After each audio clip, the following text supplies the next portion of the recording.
Good evening, YouTube. If you're watching this live, which not many of you are, if my stats are correct, welcome to Critical Witness. We're doing a bit of a spur of the moment conversation to introduce ourselves to the channel. We're looking to do a podcast as well, so this will be the first podcast when we get around to having the jingle made and all that snazzy stuff. So introductions, I'm Phil. I help lead a local church in Guildford, and I work for an organisation called Friends International. You can Google us, Friends International, work across the country, working with international students and welcoming them into the UK through experiences, friendship, and if they're interested, to the Christian faith as well. So that's what I do full time. Married, as you can see in the carefully placed picture behind me, and have a daughter who's 4 and may turn up in conversations as well. She's had a decent impact on my faith and theology for various reasons. Dan, tell us about yourself. So I'm Daniel, as Phil said.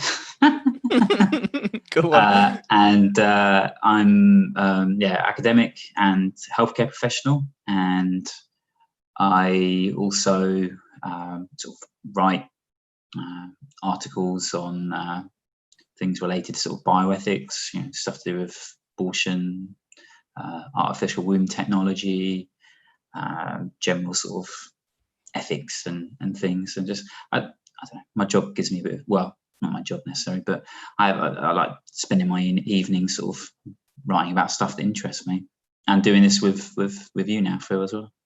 Yeah. So where should we start with this introduction? I guess we probably should have planned it out a bit better. But so tell me how you became a Christian. What got you interested in Christianity? Well, when I was 18, my grandparents became Christians of the Pentecostal variety. And they would often talk to me about the church. I kind of got the sense it was a little, I kind of thought of them more of like members of a cult than anything sort of meaningful. And then when I was about 19, I started doing some work in their garden, sort of doing some gardening and things like that. And they would often talk to me about Christianity, Jesus, and my general assumption, I didn't have a religious upbringing. Mum's not religious in any way, so very secular. Not anti-religious, just seems like nonsense. So I've not really given it a great deal of thought.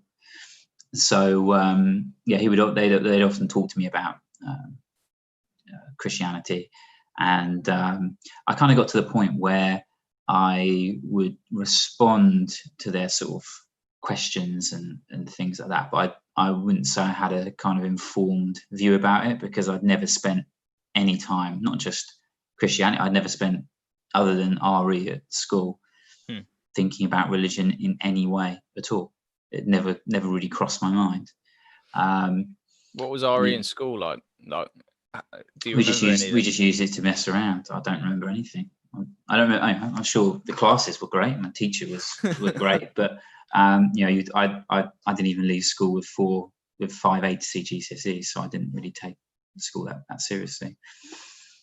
That's quite a story in there. I mean, obviously we know each other, and I know the story, but it's quite a story that you came out of secondary school without a few GCSEs, but you're now an academic in a university. That's a pretty cool story. It's interesting. Sort of how I got there. An unorthodox route, non-traditional route, I call it. I don't know if I've ever told you this, but you're like always in the back of my mind when I used to be a teacher for 8 years, and always in the back of my mind when I was teaching year 11s, and they were like stressing them like out about their exams, and they're like, "Oh, this is the end of the world if we don't get it." And I was like, "No, it's not. I know this guy who is now an academic, and he basically flunked GCSEs, and he's actually doing really well. So don't take all the stress, because actually you can do what you want after GCSEs." Yeah.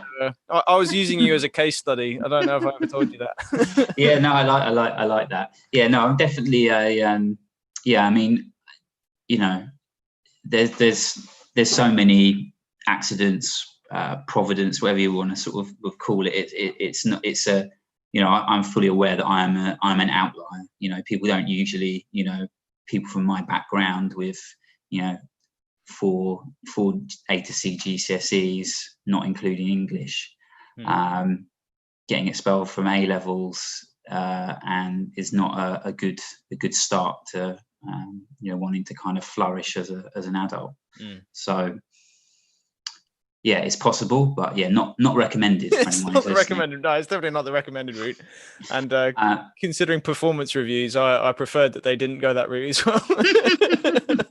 Yeah, but yeah, going back to where I was, so I kind of my sort of criticism of Christianity, God, you know, I think I was, you know, I wasn't a sort of, as I said, an anti-theist. I guess I was sort of a hopeful atheist in a sense. It's like I didn't believe in God. I didn't think there were any good reasons to believe in God or that God existed. But I think if you'd asked me, I think I remember a guy, classmate at school, asking me, you know, do you believe in God? And I said, no, but you know, I'd like to. I don't think there's any evidence of God, but you know, I like the idea. So I was never sort of ideologically sort of opposed to that. I just didn't. I had sort of typical objections, you know, on all sorts of things. And also, you know, I didn't like the moral constraints it placed on you as well, you know, to do with sex and relationships and things like that. So that was. Yeah, I just basically started reading books, trying to become a bit more informed. I think I went to the local library at the time that was in Staines, and found a copy of The Case for Faith by Lee Strobel, and that was really helpful. Even though, you know, for someone who'd never, you know, I think the good thing from my side, I didn't have any negative views of Christianity, but I also didn't have any positive ones. I don't remember ever meeting any Christians growing up. I mean, I probably did. They just never told me. And because I could be quite argumentative. Maybe I did. Maybe probably Jehovah's Witnesses and things like that. But cultists. What was your motivation for this? Was it because your grandparents had changed? You saw a change, and then you? No. I just like being right.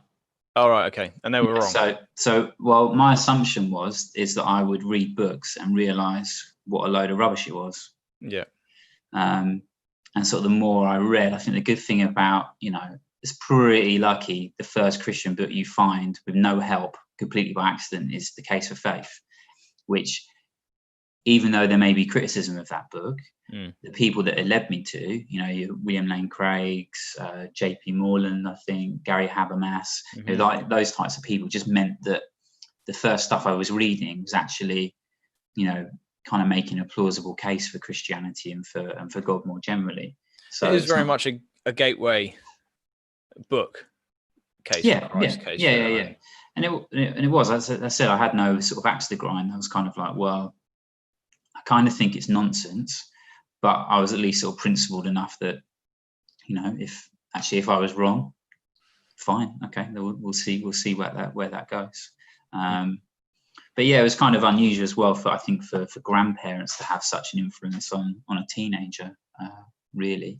I had a couple of things. I do remember a couple of things as well. I was around probably when I was 17 or 18, maybe 18. I was on a tube going to Romford with some friends, and this lady got on the tube, and she made a real effort to sit next to me. And she turned her head to me and she whispered to me, she said, "God wants you." And then she got off at the next stop. Whoa. And I never remembered that until after the time. So that, so it's not like that was, I kind of forgotten about it, but that was Wow. that was quite a Did strange experience. Did it creep you out at the time? Is it just a bit like? Not really, because I just assumed she was mentally ill. Yeah, because I didn't, what normal person does that? Yeah. It was weird. So, Yeah. it didn't freak me out. I just thought, well, it was. So, but I guess interpreting that experience through the lens after becoming a Christian is obviously a little bit more positive than that, shall we say? Yeah, definitely. So you then, because when I met you at uni, you'd probably been a Christian maybe a year or two. Yeah, maybe like 18 months, probably about 18 months. Yeah, so I became a Christian March 2005. Right. And started university September 2006. Right. And maybe it was a little bit before March. I got baptized in the March. Maybe it was a couple of months before that. Maybe the January. And then the rest, as they say, is history. Yeah. So, how much of that? How much of that time between, like, would you say the search for faith had any bearing on where your direction of life was going, or had you already made the decision? Actually, I'm going to start working harder for the course that you did, or? No, I mean, before that, I was just bumming around, like wanting to just drink, party, and just have enough money to kind of scrape by so that I could have fun. And even before I was a kid, I never had any aspiration to be rich or famous or anything like that. I just wanted to have enough to kind of do what I wanted to do, which is just, mess around with friends. And I did a lot of BMX back then as well. So it was basically just traveling around all over the country, staying on sofas, hanging out with friends, partying, riding, just that really. So yeah, it wasn't until I became a Christian that when the first church I was in was a sort of a Pentecostal church, and most of the people there were kind of healthcare professionals. So it kind of makes sense to me. For all the criticism, we can get into another time of sort of Pentecostalism. What they do very well is they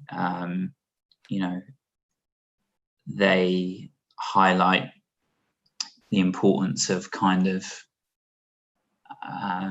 what it does, that's the gospel really, but the Pentecostals, I think, do it so well to the kind of more marginalized groups, me, working class, completely sort of ignorant really of things. I've never been in a church other than, maybe went for a trip in primary school or something, that someone as insignificant as me mattered so much to God, and that can't leave you untouched. It can't leave you unchanged if you believe that. And I think that kind of changed my how I viewed myself, my identity, what I should do with my life. I can't kind of spend it messing around, drinking, and not taking life too seriously. So it kind of radically transformed my view of myself and what I should do with my life. And so, because most people in the church were healthcare professionals, I don't think I consciously thought of it. It just kind of made sense to go into a healthcare profession. And so I went back to basically at that time I was working 12-hour night shifts in a frozen warehouse. So I started back at college. I had to redo my maths and English GCSE. I didn't have maths and English GCSE. I had to redo those. And then I did sort of an access course, which basically gets someone who doesn't have the qualifications, doesn't reach the entry criteria for a university course. You can basically get it all done within a year. So what I would do is I would go to college during the day, sleep for a couple of hours, and then I would go work a night shift, and then do that sort of 4 days a week to get myself ready for university. I was also living in a friend's garage as well, Right. because there were some family issues at the time that meant that it became very hostile to remain in the place I was staying. And so a friend from the church kindly let me sleep in what was sort of on the floor in a converted garage. At least it was converted, so you had someone. Yeah. And that's. And I've heard your story a number of times, but I find it a really powerful expression of what Christianity does to lives. What Christianity does, Jesus does.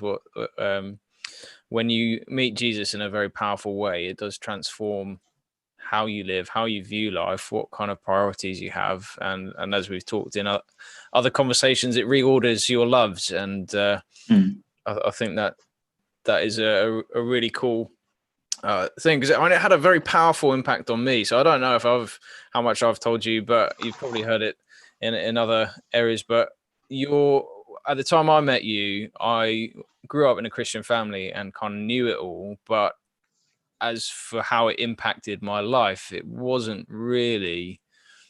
I was able to say I was a Christian. I was able to fit into the CU, but I was also able to drink a lot and sort of push boundaries with relationships, and that's kind of how I was able to do it. I was able to go to church on Sundays and make the most of the Sunday lunches that were on offer. But it was, meeting you and your sort of, your desire to read, and you're putting me in touch with debates like William and Craig, who I hadn't heard of, despite being having grown up in Christian circles. That I wasn't aware of him at all. Wasn't even really aware of the debates. It was just, I found in my first year, the people around me were like, "You're a Christian, that's cool." And so there was no pushback, there was no challenge, and I never really had to go, "Do I really believe this is true?"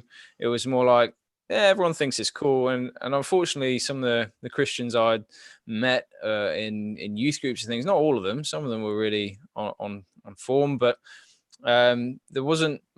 There were loads who were doing the same thing, who had kind of grown up in youth group, and we knew it all, but just it's a bit easy just to drink and party, and that's what you can do. You can go to church Sunday, repent a little bit, and go back to it on Monday, and then just the way that you're passionate about it, but also meeting Tina at the time, and she was in a similar place to me, but we both kind of wrestled with that, and we're like, if we're going to be in a relationship and call ourselves Christians, what does that mean for us, and what does that mean for our church? What does that mean for life in the future? Like, we need to take this seriously, and for that to work, for that to make sense, you need a grounding that in the faith that's reliable. And so through through the university, basically, from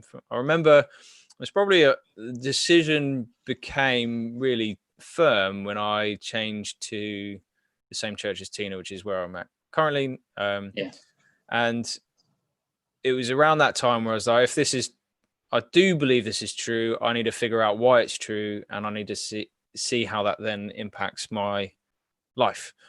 And so it kind of built from there. And so I do very much in my mind connect our friendship to making that decision.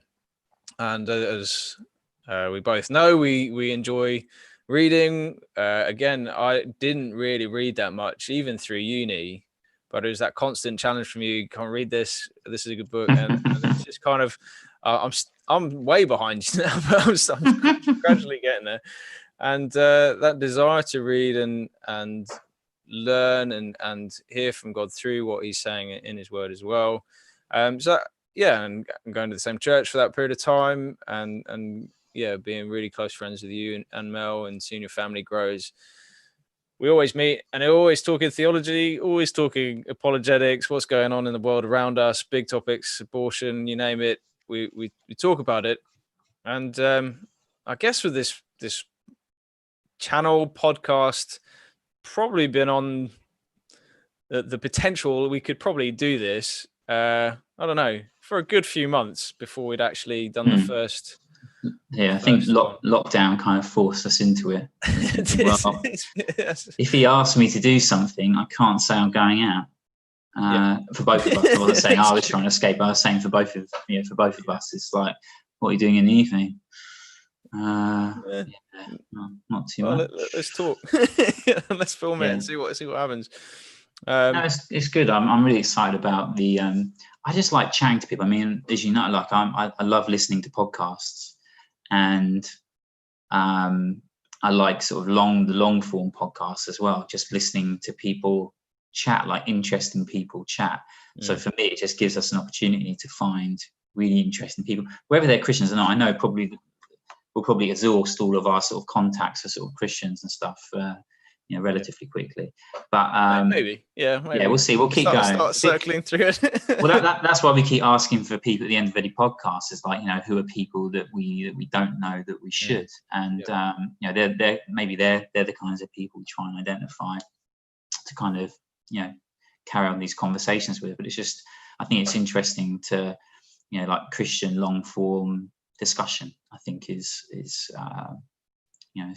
interesting, and it's time well spent. It's better than waste your time doing something else. I think hopefully, well, as I said, we will try and get this into a podcast and start feeding it out there in a different format. I've started listening to podcasts as well, which is a relatively recent thing, and got caught up in the Bible Project's podcast, and it's just sort of gone from there. Then I found Ask NT Write Anything with Unbelievable, and so I'm not into the Joe Rogan show like you are, but I get the idea of I love that show, but only specific shows, because there's just particular people that he interviews that I love listening to. So people like Gad Sad,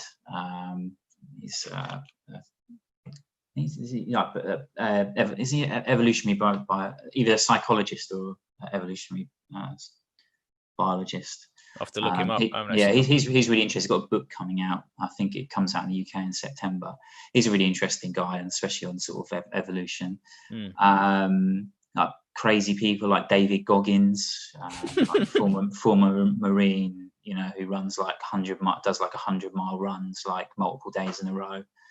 It's just these really, really unique people. I don't listen to half the stuff when he's sort of interviewing UFC fighters and comedians and stuff like that, but they're sort of interesting people. He does really good stuff with Brett Weinstein, Jordan Peterson he's had on there a couple of times.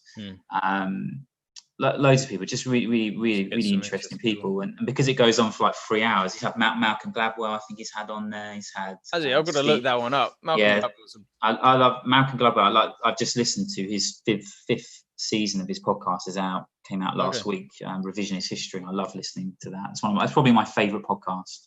I need to get into that because I listened to his Talking with Strangers on, and that was basically a podcast. It was so easy to listen to. Highly recommend it. It was good. I haven't not enjoyed any of his books that I've read. I think it might have been you that got me onto him, actually. I think someone recommended Outliers. It was either you or a colleague. It was, Mel got me into Malcolm Gladwell, and then I've become more of a Malcolm Gladwell fan than she is. Yeah. outgrown her.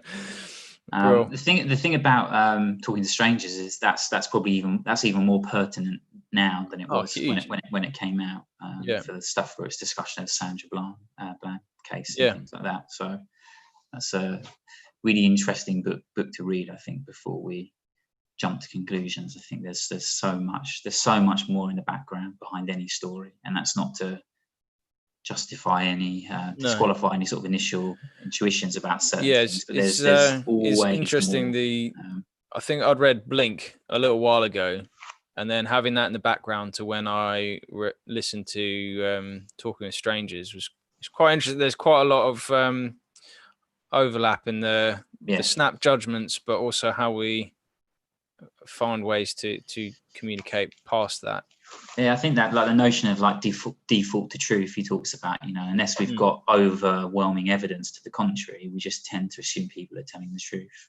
Yeah. And that kind of shapes all our interactions, which means why we get in such a mess sometimes. Yeah. That's interesting. So, you've talked a little bit about just enjoying long form podcasts. I mean, part of my hope for this is I look on YouTube and all of the apologetics conversations, bar a few, are American. They're all very much in an American culture, the American world. So pretty much after George Floyd, every single apologetics group in the States was talking about race, and some in the UK were, rightly so. It's caused the whole conversation, but it's dominated by America, and so the conversation around race in the UK has some similarities, but it's a different kettle of fish and a different history, and that's something that needs to be unpicked. So getting the American news and the American apologists talking about race is one thing, but then trying to get a conversation here with someone like Ben Lindsay or other people that are talking about. Claire Williams, I noticed, had posted some stuff on the UK Apologetics Facebook site. Are we going to try and get her on? I think she would. Yeah, hopefully. I need to get in touch with her. So if she's listening for any reason, we'll have to get in touch. So we are actually live now. So sorry.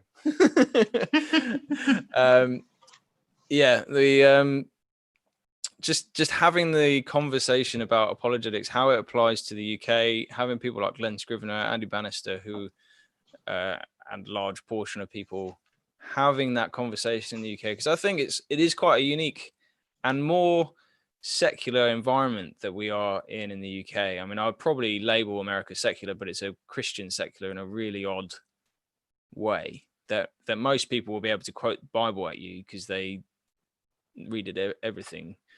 But changes from state to state as well, though, doesn't it? I mean, it's southern states would be very different to the sort of northeast and west coast and things. Yeah, that's true. But you're right. Yeah, it's and it's a big country, so you have all those differences.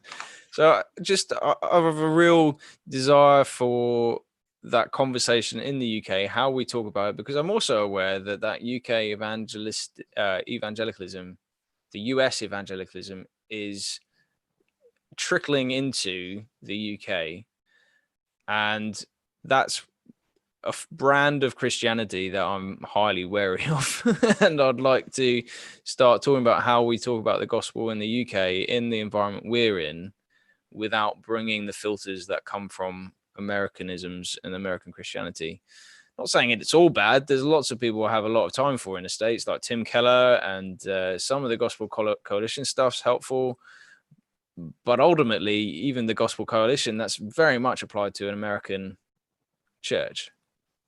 And how we then work that into UK culture, how we reply to the UK culture, has its own intricacies that I think we as UK Christians need to really figure out and find what's needed here.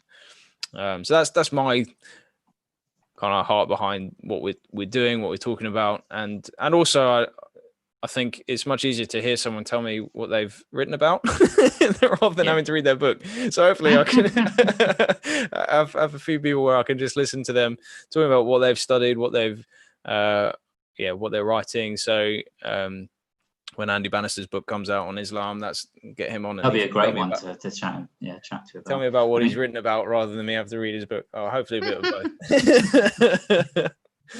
His book's generally good. Like I like the stuff he writes. He's a good writer. He's incredibly funny as well. But like you said, it's going to be a challenge to probably have too much of a funny book with the topic he's engaging with next time. Yeah. There's other people. It'd be really good if people are listening or do at some point in the future, even in years' time, recommending interesting people to kind of chat to. Another person I thought about, someone Dan Strange, would be good. Oh yeah, I wouldn't mind Tom Holland after reading his book Dominion. Tom Holland, yeah. I think I'm only about 200 pages into that, and then I kind of. It was pre-COVID, so that was like that's not a book I can read at home. It's like a commute book. Yeah, I got it on Audible, so I just plowed through. It is pretty dense in places, but it was accessible even on Audible. So he's probably like top 10 defender of sort of Christianity in the country at the moment, as someone who's an agnostic, which is weird. Like when I'm on Twitter, I'm like, if I didn't know that he was agnostic, I would just assume he's like a, I don't know, like a, you know, senior church leader, somewhere with you know, a lot of you know, a large audience, you know, it's an influence. I like how he even tells Christians to preach the weird stuff, preach the power. It's like, yeah, you're right. What's going on? We have this hope of life after death. Let's talk about it and let's discuss it. The other part of it is that I enjoy a bit more range in conversations than what I've been doing on YouTube on other channels. So it's nice to. We can chat about anything. So yeah, this is good.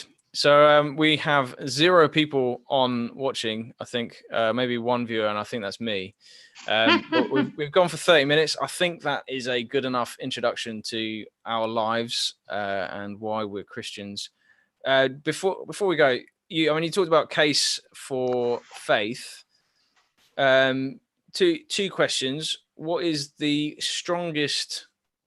Like, just give a snippet of it. The strongest argument for Christianity, in your opinion, and a book that you'd recommend to dig into that. Current book. The thing is, what I've started doing, I actually stopped, or not completely stopped, but over the years, I've kind of almost massively reduced the number of Christian books I read. Just because, especially a lot of books, especially Christian books, don't often say that much new stuff, especially like apologetic stuff. It's very seldom do you hear anything that hasn't been said already in a different book. It's just kind of repackaging it in the same way. Yep. But one book, you know, if I could put a book in anyone's probably hand at the moment, it's kind of where we are, as I've said before in previous podcasts, is Making Sense of God by Tim Keller. Yeah, that's a great just book. Because I think it engages with those existential questions that you have, that people have about identity, meaning, and purpose, and it you know, it shows how the gospel you know, gives you an identity and a meaning and a purpose that can't be lost. And I just think that's a really excellent book. In terms of like arguments, again, it's one of those things that, like, I've probably went through a period of a few years where, you know, just thinking about arguments for God, you know, sort of philosophical stuff. But I don't think many people become Christians because of arguments for God.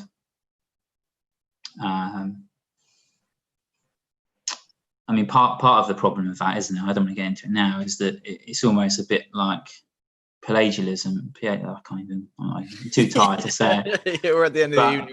But you know, it's almost like we can, you know, if I can figure things out, I can get my way to God intellectually. Yeah. And then He'll have to show me, you know. And I don't think God works like that. I mean, I think the most intuitively sort of powerful case is just is connected to morality. The fact that it would seem odd, you know, there seem like there are objective moral truths, that some things are obviously good and some things are obviously evil. And I think without God, that experience, those intuitions are much more difficult to interpret and to justify. It's not that there aren't reasonable arguments to be made, but I think they seem far less plausible than positing God, I think, as a sort of explanation for those sort of moral intuitions and things. I've always liked what, again, sort of having a go at philosophy, but also using it as well, is Immanuel Kant. You said there's two things that awe me most: the starry skies above me and the moral law within me.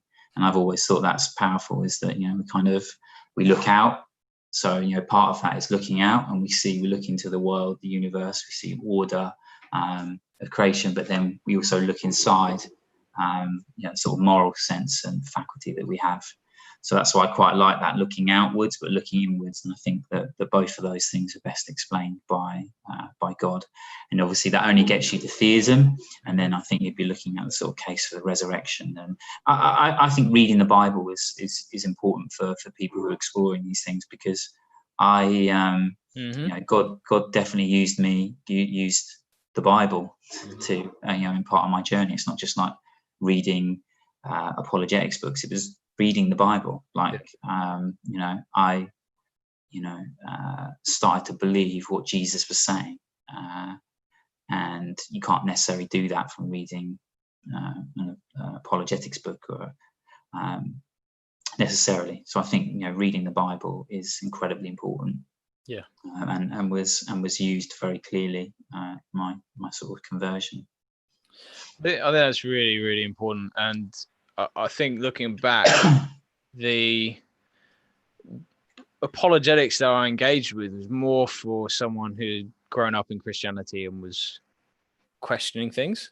And so I found that apologetics really grounded my understanding of Christianity into reality, into history, into why the Bible can be trusted. And so those books were more, I found, helpful as a Christian. And I'm not sure I would directly recommend them, at least not now, to people searching. And actually I can say I don't, because of the interactions I have with people seeking and questioning now. I'm more inclined to send them a Bible Project video or like that's generally how I do things now. And or read this. Here's one thing that UCCF do really well, the Uncover books, where they just give you a gospel and you can write notes, you can ask questions. That's, I think, the Bible is one of the most powerful ways to evangelize, to even in its own defense, because it allows people to engage with what's actually being said. They can access it from their own cultural lenses, read it, and then ask questions. And instead of it going through a Western apologist filter, they actually access it from their own perspective. And that's really powerful. And that's definitely where I've seen the most fruit, I guess, to use a Christian Christian phrase. The most interesting engagement has been with the Bible itself. So for me, it's pointing to things like 1 Corinthians 15. This is the most important thing I can give you, that Christ died, Christ was buried, Christ lives. That's the core, and the Gospels all point to that. And then actually how that works with the old and the new. Definitely the strongest case that should be made as a Christian. And I think my probably not failing, but in the sense that I found apologetics so helpful as a Christian, for a while I was inclined to be like, this is like, watch this debate, watch this Christian speaker, watch Ravi Zacharias. I remember sending Ravi Zacharias link to a friend who was asking questions, and they came back and they're like, I have no idea what he just said. I don't. He said a lot of long words and it just went over my head. And I probably would have been better off giving them the Gospel Mark or something like that, and just going, read this, ask me questions from that, and we'll go from there. And for me now, it's the resurrection all the way through. Obviously, like 1 Corinthians 15 says, if that's failed, well, we're all to be pitied. And that's where I go to again and again. Sure, there's other arguments that I find very powerful. The moral argument is one that I remember kind of like I do still find that. But circumstances in life, I think also the answer to suffering is probably actually, in terms of philosophical debates, the answer to suffering, I think, is most powerfully answered by Christianity, hands down. Though, as an atheist, why would I care if people like? I don't have any grounds to care about suffering. It's just evolution. It's just, and yet they do. Well, they do care. Yeah, exactly. But why? And when you ask why, it's like, well, we make our own meaning. It's like, that's not good enough. Why do I care? And maybe I'll share a bit more of that story later on. But and that's linked into our life as parents and what's gone through in our life. And suddenly it has to make sense. And atheism doesn't make sense of my caring. Like our life is, if it, and it's always that quote. It's the one quote I remember from God Delusion, other than it's a terrible book. It's like actually confirmed my faith more. So maybe it's not so bad. Is that line from him that if there's no God, there's nothing. It's blind, pitiless indifference. We're just, what was it? Cells in the wind or something. We're just blown about by genetics. And to me, that's not an answer. I can't live with that. And that doesn't make sense of how I'm wired. Evolution and suffering doesn't, why I care about suffering. It seems like the weirdest switch to have on and to survive is that the fittest actually care about the weakest. And so that's kind of a massive bit for me. And then the Christian answers that, and the hope we have beyond that is massive. And that's probably a bit of a, that will come out, I'm sure, on this channel.